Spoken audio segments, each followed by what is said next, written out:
Hi everyone! Just as we celebrate the baptism of our Lord, where we get to know the mission of Jesus, we too are encouraged to discover our purpose and therefore live a fulfilling life like Jesus. Kaya para sa mabungang buhay, tayo na po magkapet pandasal.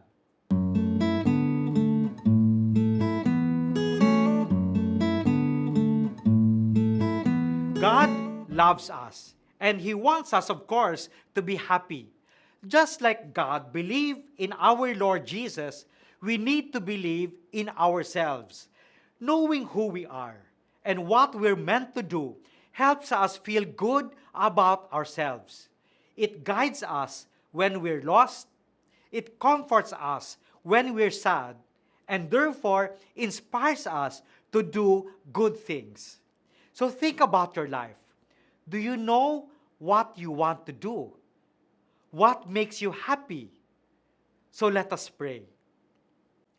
Lord, help us to believe in ourselves and trust in your plan for our lives.